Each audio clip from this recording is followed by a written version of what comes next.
¿Seguro? Ahí no tenía retorno. Bueno, buen día. ¿Cómo andan? ¿Todo bien? ¿Todo en orden? Me alegro. Bueno, en primer lugar, recordarles, hoy se cumplen 9 meses del comienzo del gobierno, allá por el 10 de diciembre del año pasado. A modo de repaso, quería resaltar algunos puntos que han ocurrido en estos 9 meses.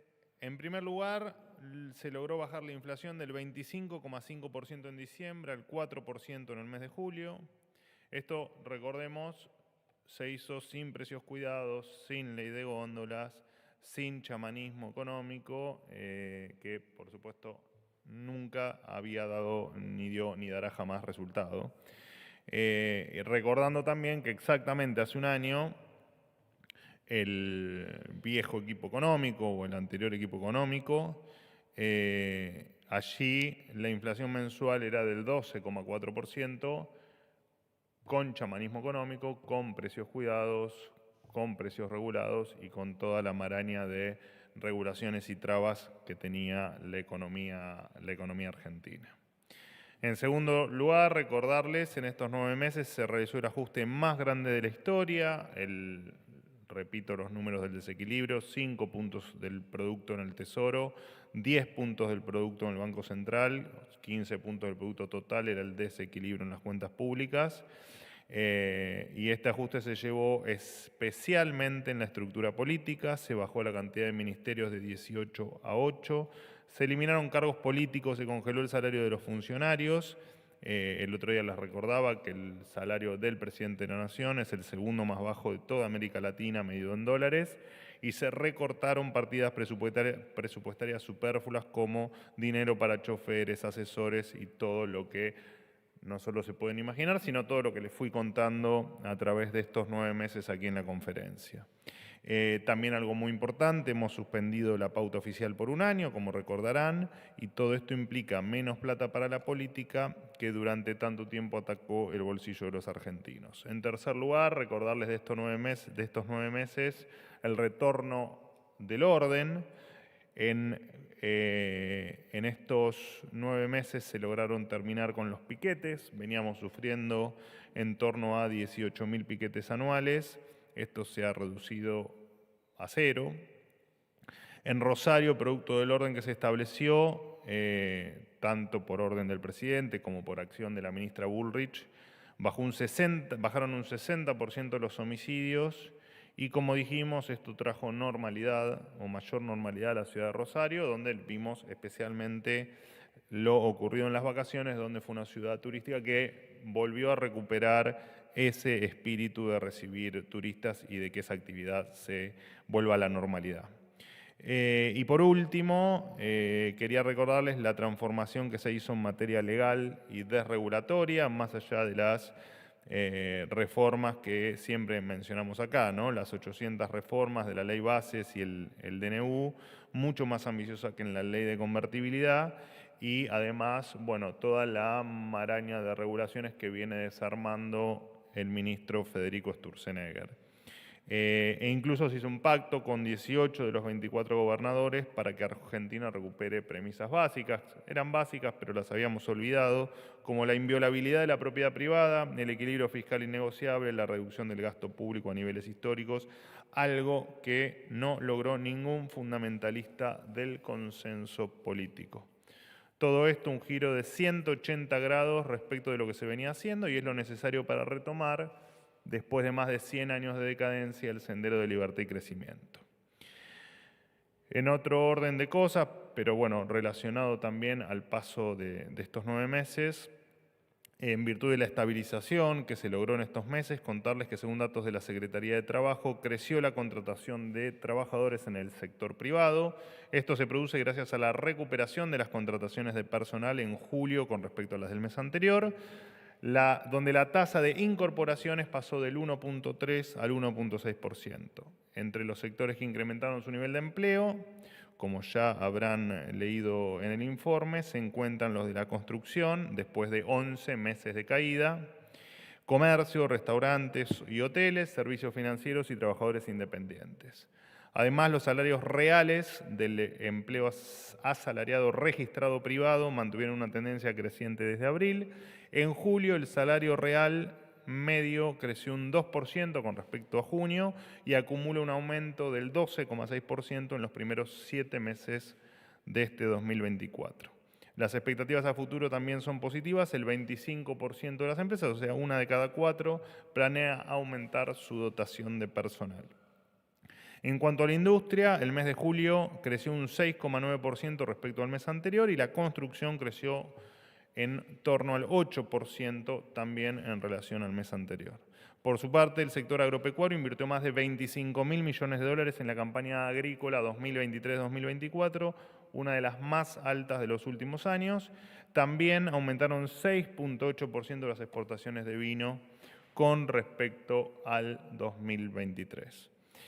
Asimismo, la baja del impuesto país y la reducción de los tiempos para el pago de las importaciones trajo beneficios. Ternium bajó un 7% el precio de la chapa desde el 1 de septiembre. El sector automotriz, Toyota, Nissan y Peugeot bajaron sus precios entre el 2 y el 4%. Incluso Renault ha llegado a bajar sus precios en uno de sus modelos en un 23%. En tanto, luego de la derogación de la ley, los valores de los alquileres cayeron un 26,6% en términos reales en Buenos Aires y los alrededores. Además, la oferta creció un 195%.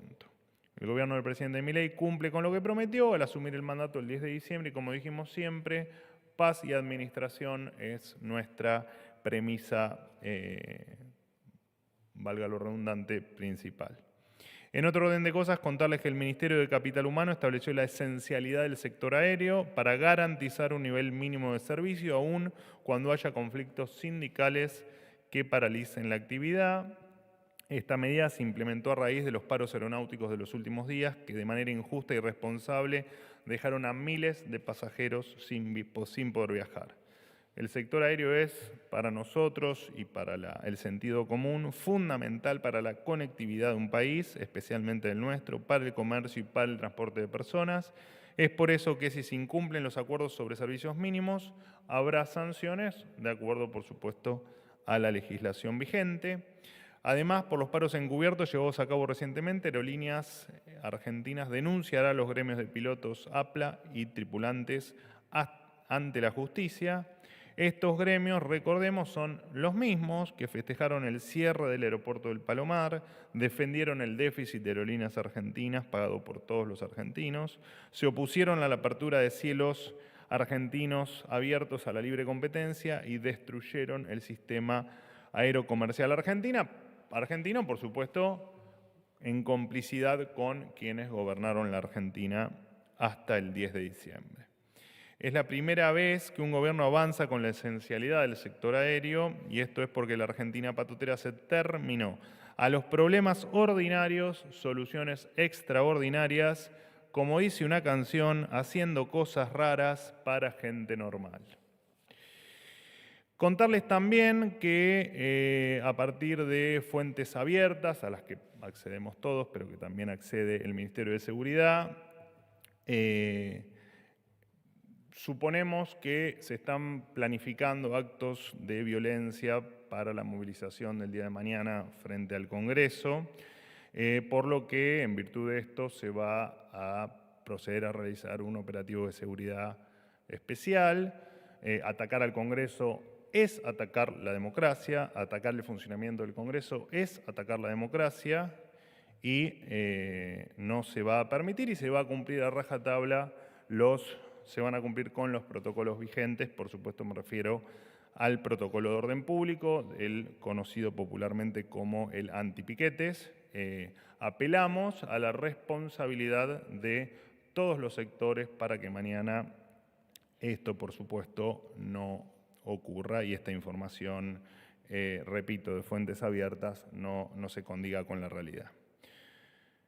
Por otro lado, y ya termino, dos temas más. El presidente de la Nación tomó la decisión de despedir al interventor de la empresa Yacimientos Carboníferos Río Turbio. Y por otro lado, contarles que el día domingo a las 21 horas el presidente se va a hacer presente en el Congreso Nacional para anunciar el presupuesto 2025. Esto es todo. Los escucho. Manuel, buen día. ¿Cómo estás? Pablo Lapuente para Letra P. Recién hacías un repaso de los datos que entiende el gobierno, son positivos en estos 9 meses de gestión.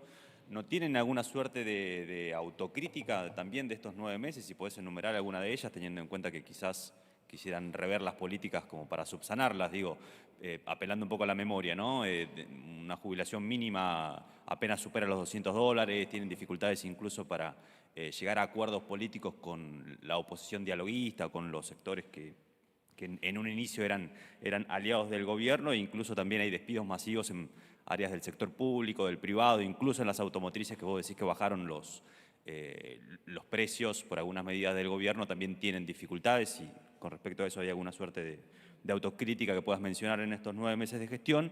Y algo también de rigor de la reunión de gabinete es si tenés precisiones de cuándo retoma su rol Guillermo Francos con el problema de salud que tuvo en los últimos días, y cómo evaluás o qué rol ves que va a tomar el ministro de acá hacia adelante, teniendo en cuenta que se menciona no solo en el gobierno, sino en la oposición, que muchas de las cosas que salen de la gestión pasan en realidad por las manos de la secretaria general Karina Milei y el asesor Santiago Caputo, y no así por el jefe de gabinete. Gracias, Manuel. Bueno, preguntas con respuestas largas y amplias. Voy a tratar de ser lo más escueto posible. Con respecto, nosotros somos un equipo de trabajo de conversación y debate interno permanente.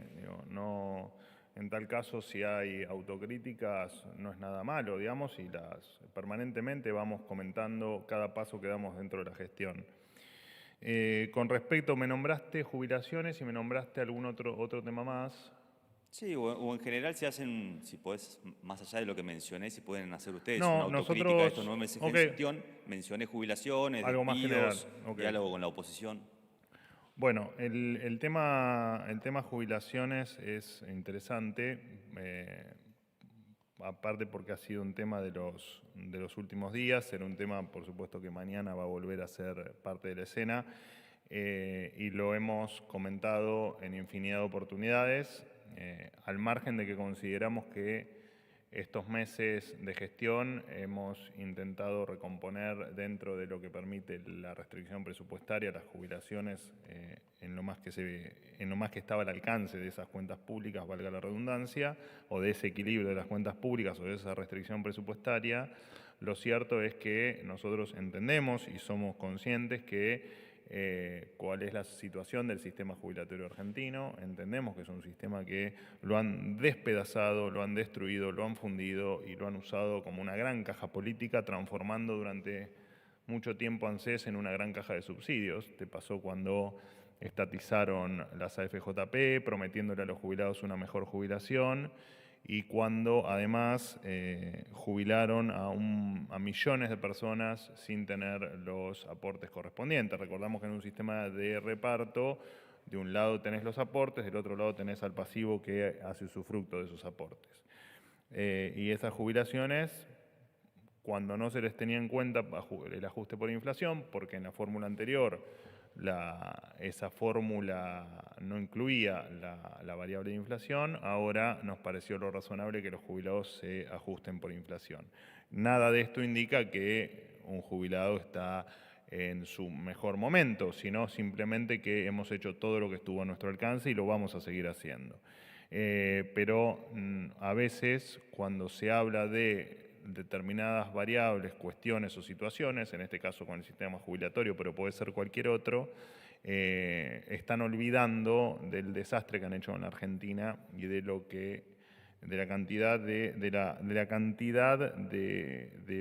bombas y de tierras arrasadas que recibimos el 10 de diciembre. Así que todo lo que estamos haciendo es en pos de mejorar no solo el sistema jubilatorio, sino también los salarios, el nivel de inversión, el nivel de empleo, ni que hablar de la actividad y de tantas otras cosas.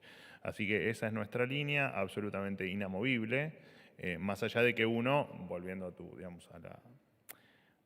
a la cuestión de la autocrítica, más allá de que uno en el día a día va, por supuesto, tratando de mejorarse a sí mismo. Eso lo hacemos todos porque es nuestra obligación. No es algo que nos tenga que gustar o no gustar. Nuestra obligación es mejorarnos todos los días y es lo que hacemos. Con respecto al jefe de ministros Francos, no entiendo la pregunta en términos de su rol.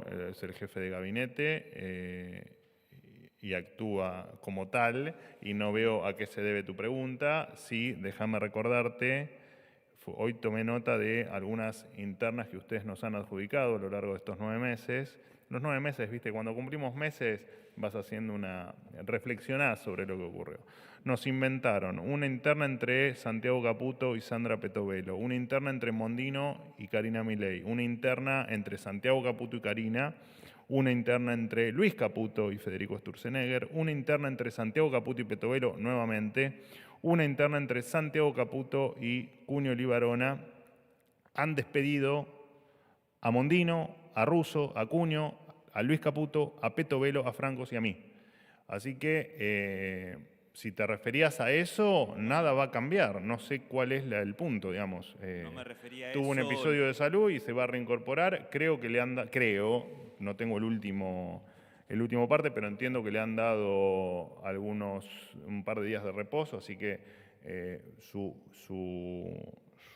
fanatismo por el trabajo va a ser que él va a querer reincorporarse lo antes posible y lo esperamos ansiosos. Dos aclaraciones, no me refería a eso, a una interna de la que no hablamos nosotros ni dimos por renunciado a ninguno de los que, solo a uno que después, bueno, efectivamente renunció, el ex jefe de gabinete. Bueno, pero más allá de 100 eso no nombres, vamos a en tocar. uno le invocan, ¿no? Claro. Esto es como el que tiene intuición. Muchos tienen intuición y muchos otros tiran todas las variables, en una le invocan. Y con respecto a Santiago Caputo y Karina Milei, era qué rol ocupaban ellos, si iba a ser el jefe de gabinete el que mantenga diálogos con la oposición y mantenga la Pero va a seguir coordinación todo de la igual que gestión. hasta ahora. No veo qué ha pasado que les ha cambiado la percepción de lo que sigue ocurriendo dentro del gobierno. Jaime. Hola Manuel, ¿cómo estás? andás? ¿Bien? Jaime Rosenberg, La Nación. Bien, gracias. Preguntarte por, cómo ve el gobierno, más allá de los temas de seguridad que vos planteaste para la sesión de mañana, si hay optimismo en relación a que puedan conseguir el número para evitar que caiga el veto del presidente, y si podés confirmar la presencia de legisladores del radicalismo aquí con el presidente, que bueno, circulan versiones que estarían con él, justamente diputados que apoyarían, digamos, la postura del gobierno en ese caso. Y segundo, si podés dar algún dato de lo que dijiste recién del pedido de renuncia al interventor de Yacimientos Río Turbio, ¿a qué se debió este pedido de salir, o si lo pidieron desde el gobierno, y si tiene algo que ver con todo lo que salió, las versiones periodísticas sobre pedidos de coima a una empresa para poder invertir en una compra de carbón? Gracias. Bueno, con respecto, sí, efectivamente el presidente está, creo que ya no, pero estaba en reunión, efectivamente a las 10:30 se reunía con diputados, con representantes de la Cámara de Diputados en una reunión como las que hace habitual, hizo una la semana pasada y habitualmente las hace. Con respecto al despido del interventor, sí, efectivamente está relacionado con donde el presidente detecta que no hay una transparencia absoluta en la gestión, el presidente siempre va a hacer a un lado al responsable, no porque sea efectivamente responsable, sino porque el presidente quiere que todo se lleve adelante con total transparencia. Así que mientras que se aclaren los hechos, el presidente ha tomado la decisión de efectivamente despedir al interventor. Siempre somos optimistas, Jaime. Siempre. Buenos días, vocero Nicolás Gallardo de CNN Radio. Una de las preguntas la hizo recién el señor Rosenberg. No la hagas entonces. Pero no me quedó claro, ¿el gobierno tiene blindado ya el número? Esa es la pregunta que le hizo Rosenberg. Un tema del Congreso, de la Cámara de Diputados. Bien, con lo cual lo saco de ese tema. Tenés que hacer 257 preguntas. No, son menos, son un poquito menos. No, para saber si está el número o no, tenés que hacer 257 preguntas. Le haremos, como Encantado. hacemos. Empezá porque falta poquito. Sí. Dos consultas. Una, naturalmente, le iba a preguntar por el tema del operativo de mañana, el tema que usted ya ahondó. Quiero preguntarle si puede dar nombre y apellido de las organizaciones. No detalles de inteligencia, por supuesto, pero sí, de todas formas, es público No, pero ya. es público, no hay informes de inteligencia. Es información pública de algunas declaraciones que se han hecho, que donde efectivamente se entiende que puede existir la posibilidad de actos de violencia y apelamos a que efectivamente eso no ocurra y se va a disponer de un operativo especial para esta situación particular. ¿Qué significa especial? Y le quiero preguntar, ¿cuáles organizaciones? Usted en su momento las ha calificado de rancias. Le quiero preguntar, ¿cuáles son esas organizaciones ¿Y las rancias? rancias? ¿Qué es una organización rancia? Las Dígalas rancias. usted. Dígalas usted. ¿Cuáles son los movimientos de izquierda, de la cámpora? ¿Quiénes? ¿Es la CGT? Los que tiran piedra, los tirapiedras.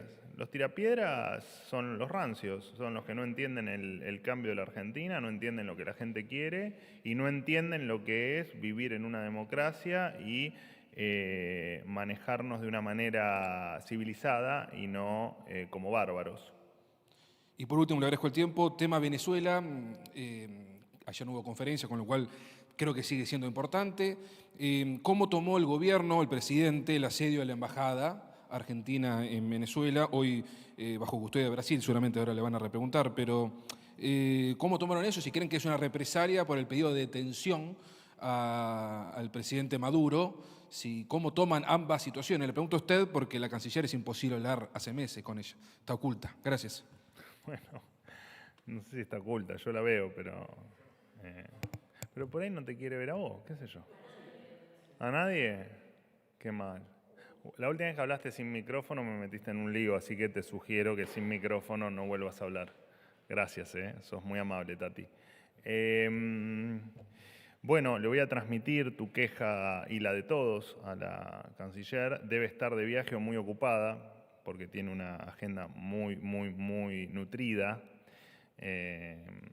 Así que le voy a traspasar tus inquietudes. Lo de Venezuela, el caso puntual que mencionás, no deja de consternarnos, pero no deja de ser parte de un régimen, de un dictador que se olvidó de lo que significa la república, de lo que significa el respeto y de lo que significa la ley. Así que nada nos sorprende, es un tema que por supuesto manejamos con mucha discreción y mucha cautela, pero estamos atentos, siguiendo el minuto a minuto de lo que ocurre allí y, repito, consternados y preocupados y tristes además, por supuesto, por el pueblo venezolano todo. La colega de Brasil seguramente le va a preguntar más detalles de CNN Brasil, pero quiero que al menos quede bien específico el pedido de detención, más allá que ha sido público, está en los medios, pero me gustaría que usted formalmente, aunque sea para tener el testimonio bien claro, si el gobierno quiere la detención de Maduro y cuáles pueden ser esas maneras para instrumentar esa ansiada detención que no se ha logrado en estos años. Bueno, a ver,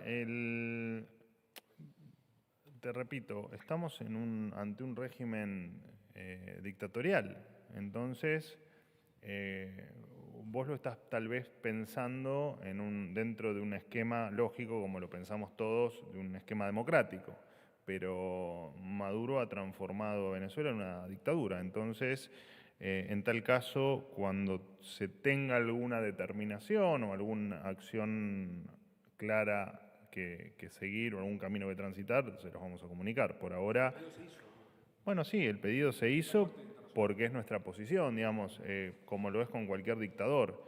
Y además porque en Venezuela hay algo adicional que es que ocurre con todas las dictaduras, pero por ser una dictadura latinoamericana y por tener muchos venezolanos viviendo en la Argentina, en toda América, pero digo, particularmente en Argentina, vimos cómo esta dictadura despedazó al pueblo venezolano, los destruyó, los hundió en la miseria y no sé cuál es tu sensación, pero muchos de ellos, por desgracia, piensan que no van a poder volver nunca más a Venezuela y con eso hay que terminar.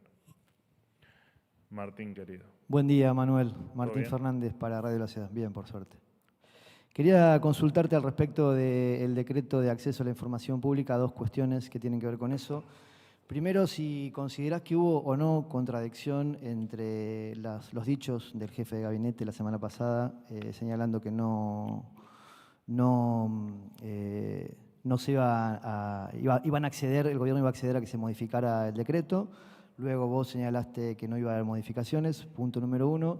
Y en segunda instancia, y en el mismo sentido, preguntarte cuál es para el gobierno la línea que separa lo que es la vida privada, teniendo en cuenta que el decreto señala que no, lo que tiene que ver con la vida privada no se va a poder preguntar o acceder a esa información.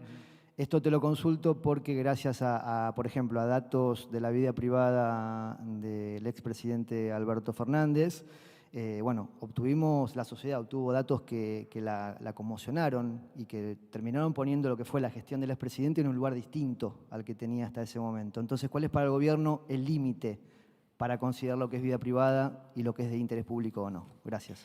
Bueno, en primer lugar, nosotros nos da mucha pena que hayan operado, no me refiero a vos, por supuesto, ¿no? En términos generales, cómo han operado de una manera muy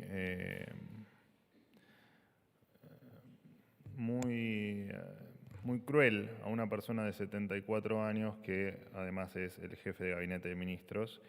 La verdad es que no hubo ninguna contradicción. Lo expliqué acá, creo que el mismo viernes, contra mi declaración, digamos, después creo que uno de ustedes me preguntó, y el jefe de gabinete de ministros manifestó efectivamente que nosotros estamos abiertos, escuchamos y analizamos cada uno de los planteos que nos hacen, referido en este caso al acceso a la información pública, pero podría haber sido a cualquier otra cuestión, y yo simplemente lo que dije fue que efectivamente dentro de esas cuestiones no se iba a modificar el decreto. No hay ninguna contradicción, más allá de que después, bueno, los temas van escalando y los temas se van distorsionando y, repito, nos dio mucha bronca a todos los que conformamos el gobierno lo que se hizo con el jefe de gabinete Guillermo Francos, a quien aprovecho para mandarle un abrazo enorme. Eso por un lado. Con respecto al límite entre la vida privada y la vida pública, no sé a qué episodio te referís puntualmente, que me hiciste mención recién, como para tener una referencia. A los videos donde se lo vio al presidente en el despacho con una dama en una situación íntima. Ok, entiendo que eso no surgió del acceso a la información pública. ¿Es correcto? Se conocieron. Está bien, pero no por el acceso a la información pública. No tengo la información desde dónde aparecieron, no la tengo yo. Pero entiendo que no parten de la ley de acceso a la información pública. Las visitas sí se pueden conocer y no sé si a través del decreto se va a seguir garantizando que eso se conozca o no. Yo fui usuario del acceso a la información pública cuando estaba del lado de ustedes, así que además sé perfectamente cómo funciona y sé perfectamente cómo te diría que contestaban de una manera extraña algunos pedidos de información pública. Pero al margen de eso, nosotros somos defensores de la información pública y somos defensores de que ustedes efectivamente tengan acceso a toda la información que atañe al desempeño del funcionario en diferentes actos, a lo que respecta, por supuesto, al uso de los recursos públicos, y eso no va a tener absolutamente ninguna limitación. Yo creo que el viernes mismo di algunos ejemplos de algunos pedidos insólitos que nos habían hecho sobre nuestras propias mascotas o sobre la felicidad de nuestras propias mascotas, tema además absolutamente subjetivo, ¿no? Y te lo dice alguien que tuvo perros que tal vez no fueron tan felices, y la verdad es que no tengo por qué contestar si mis perros son más o menos felices. Pero de todas maneras, al margen de eso,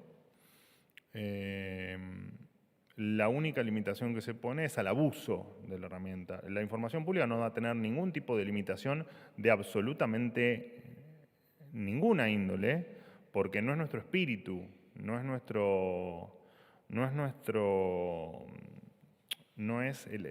de hecho, efectivamente el espíritu de la reglamentación es que el acceso a la información pública se use efectivamente para ver qué está haciendo un funcionario, para pedirle información a los funcionarios y para pedirles explicaciones a los funcionarios sobre la gestión, sobre el uso de fondos públicos y sobre cómo desempeña con recursos de la gente cada uno de sus días en las diferentes funciones del gobierno.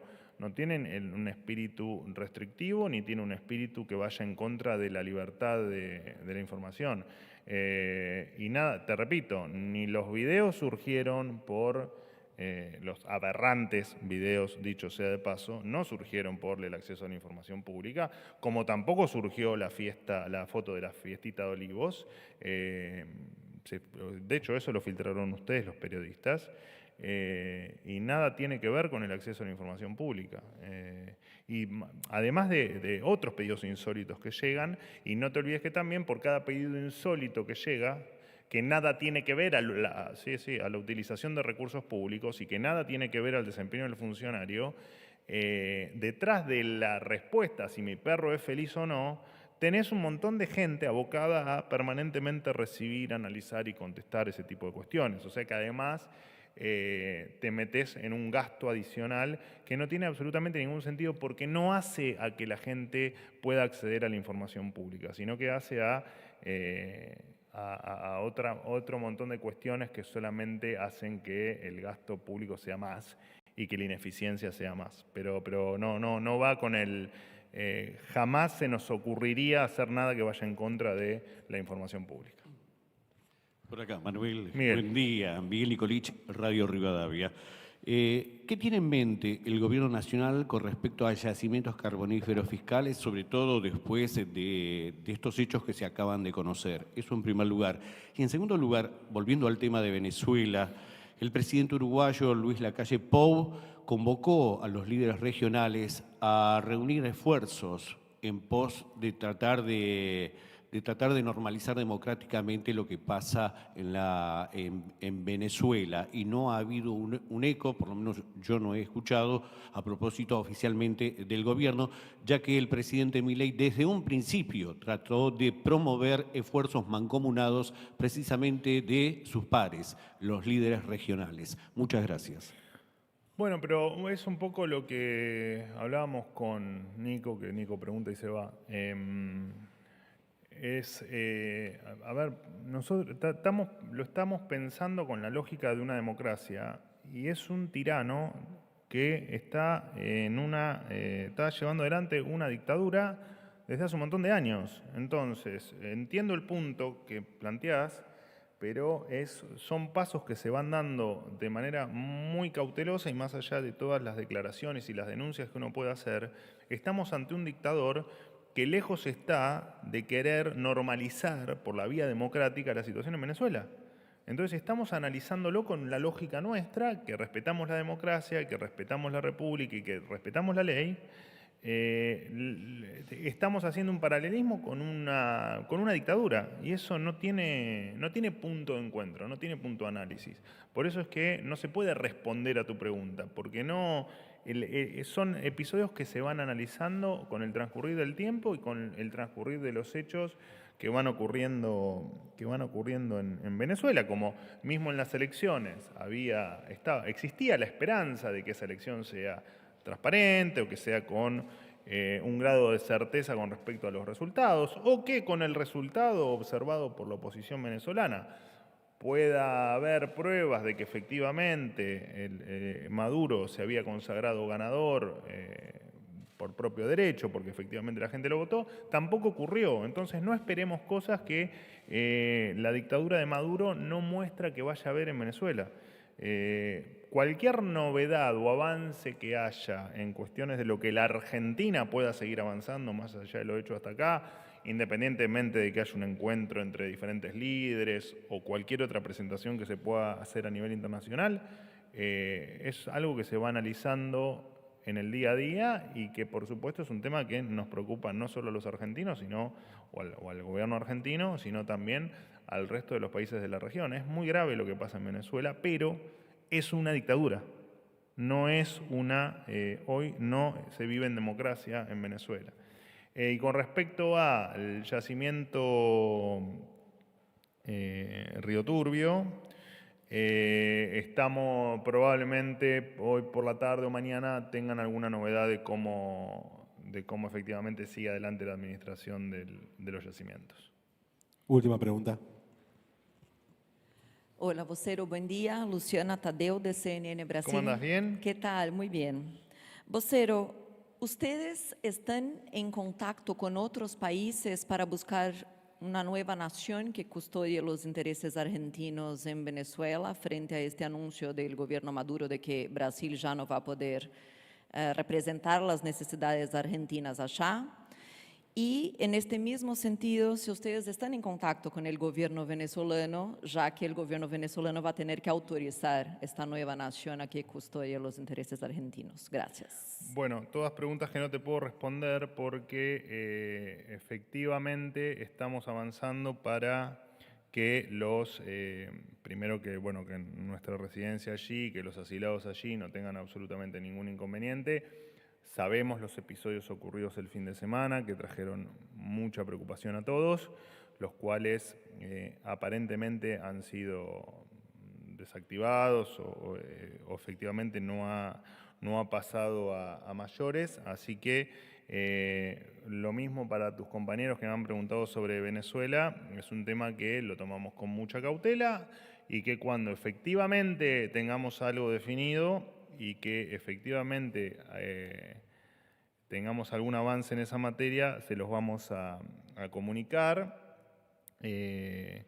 Así que efectivamente, y de hecho, bueno, vos sos de Brasil, Brasil efectivamente está en línea con que es un tema que no puede escapar a las convenciones internacionales, no puede escapar a las buenas prácticas y a la ley y al respeto por no solo la Argentina, sino que en ningún país del mundo se puede atacar o intentar quitarle el valor que tiene una embajada de una república o de un país extranjero. Así que estén atentos a las novedades, pero en principio no tengo mucho más que te pueda contar desde aquí. Bueno, listo, muchísimas gracias. Hasta luego.